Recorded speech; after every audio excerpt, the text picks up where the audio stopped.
Hey, enablers, happy Friday. Mike Kunkle here. Welcome to this edition of Sales Enablement Straight Talk. Today, I want to talk to you about how to maximize practice opportunities with your sales force. Role play, simulation, practice, whatever you want to call it, deliberate practice is a valuable tool for enhancing the skills of B2B salespeople. It's also one of the most widely resisted and completely ignored pieces of advice in the sales profession. Puzzling, isn't it? To be able to maximize practice opportunities, it can help to start by understanding and addressing the barriers. Resistance to role play and practice in sales can stem from a variety of factors, both psychological and practical. Let's talk about what holds people back and what to do about it. The first is fear of failure. Role playing exposes individuals to the possibility of making mistakes or not performing well. This fear of failure can be intimidating and discourage participation. The solution? Encourage a growth mindset by emphasizing that mistakes are opportunities for improvement. Highlight the successes that can come from learning through failure and provide examples of accomplished individuals who face setbacks on their path to success. Next is a related reason. In fact, a few of these are related. This one is the fear of judgment. Participants often worry about being judged by their peers or superiors, especially during role play sessions. This fear of criticism can hinder their willingness to engage fully. The solution? Create a safe and supportive environment where feedback is constructive and focused on growth. Emphasize that role play is a learning experience and that everyone participates to improve collectively. Celebrate efforts and progress rather than dwelling on perceived shortcomings. The next reason is also related. It's ego protection. Admitting any weakness and practicing in front of others requires vulnerability. Some individuals may be reluctant to expose their vulnerabilities, especially in a competitive environment like sales. The solution? Share stories of accomplished professionals who openly acknowledge their areas of improvement and engage in continuous learning. Emphasize that vulnerability is a strength and that acknowledging the need for development is a step towards personal and professional growth. Remind them that top performing athletes, dancers, musicians, and other performance professionals all practice and receive coaching. Next is lack of confidence. Some individuals might lack confidence in their sales skills or their ability to role play and feel that role play is only going to highlight their shortcomings. The solution? Gradually build confidence by starting with simpler scenarios and then progressively moving to more complex ones. Provide positive reinforcement and specific feedback after each session to highlight where improvements have been made, not just mistakes. Next are comfort zone issues. People tend to prefer staying within their comfort zones. This is a known fact. Role play takes them out of that comfort zone and forces them to confront unfamiliar or challenging situations. The solution is to explain how stepping out of the comfort zone is a necessary part of growth.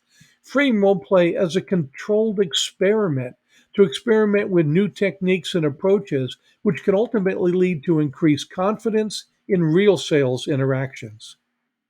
The pressure to perform gets to all of us sometimes.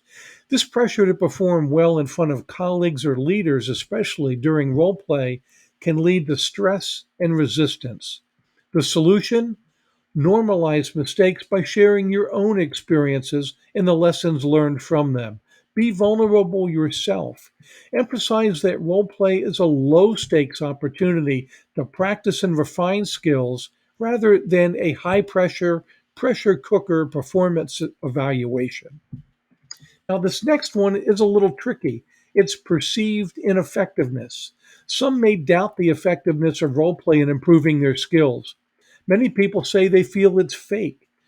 If they've had negative experiences in the past or believe this, maybe they haven't received meaningful feedback, they might question the value and validity of role play and participating. The solution? Share success stories from colleagues who have seen improvements through consistent role play. Provide specific examples of how role play can address real world sales challenges and improve communication and negotiation skills. You may have heard that the subconscious mind, where muscle memory is formed and habits are built, doesn't know the difference between a role play and a real scenario. It's true. It's your conscious mind that gets in our way. Sometimes just explaining that can help. Next are time constraints. Salespeople often have very demanding schedules, and they might perceive role play as time consuming and as taking away from other tasks. They'll need to see the value first and understand that even quick hit or ad hoc practice sessions can be valuable. The solution here: offer flexible options for role play sessions, such as short and focused practice scenarios that can be just incorporated into daily routines. Highlight that even brief practice can lead to noticeable improvement over time. This next one can also be true if you're not careful. It's a concern about disconnection from reality. If the role play scenarios don't accurately reflect the challenges they face in real client interactions, participants might view the exercise as irrelevant. If role play partners don't act realistically, it will derail the relevance as well. This is avoidable, though. The solution is to customize role play scenarios to mimic real client interactions. Encourage participants to bring their own challenges and scenarios to the practice sessions, making them more relevant and engaging.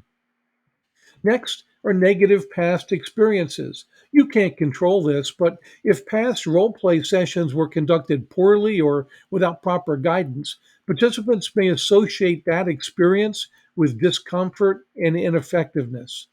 While you can't control their past, you can control the present. The solution is to clearly outline the structure and the purpose of role play sessions, provide guidance on how to effectively give and receive feedback, ensuring that the experience is positive, productive, and valuable. Next is a misunderstanding of the purpose in general.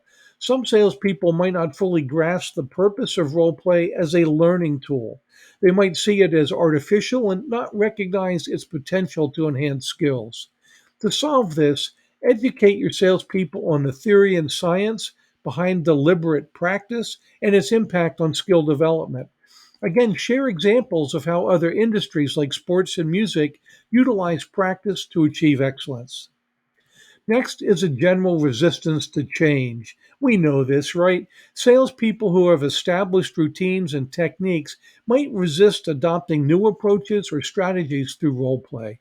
This is a normal thing. The solution: frame role play as a tool for refining existing techniques rather than replacing them entirely. Showcase success stories where incorporating new strategies led to enhanced sales performance. Look, it's not about throwing out the baby with the bathwater, it's about honing skills and getting even better. It's probably not surprising that I have more advice on this topic, but for that, I'm going to direct you back to the written newsletter to read the rest and scope out the other resources I've provided. If you didn't get here to this video from the newsletter, check the description for this video and you'll find a link to this week's edition. But as you apply this advice, please do start here with these reasons and solutions. If you don't authentically address these barriers, you will never be able to maximize the power of practice in your sales force. I hope these ideas help, enablers. Stay the course and make an impact with enablement.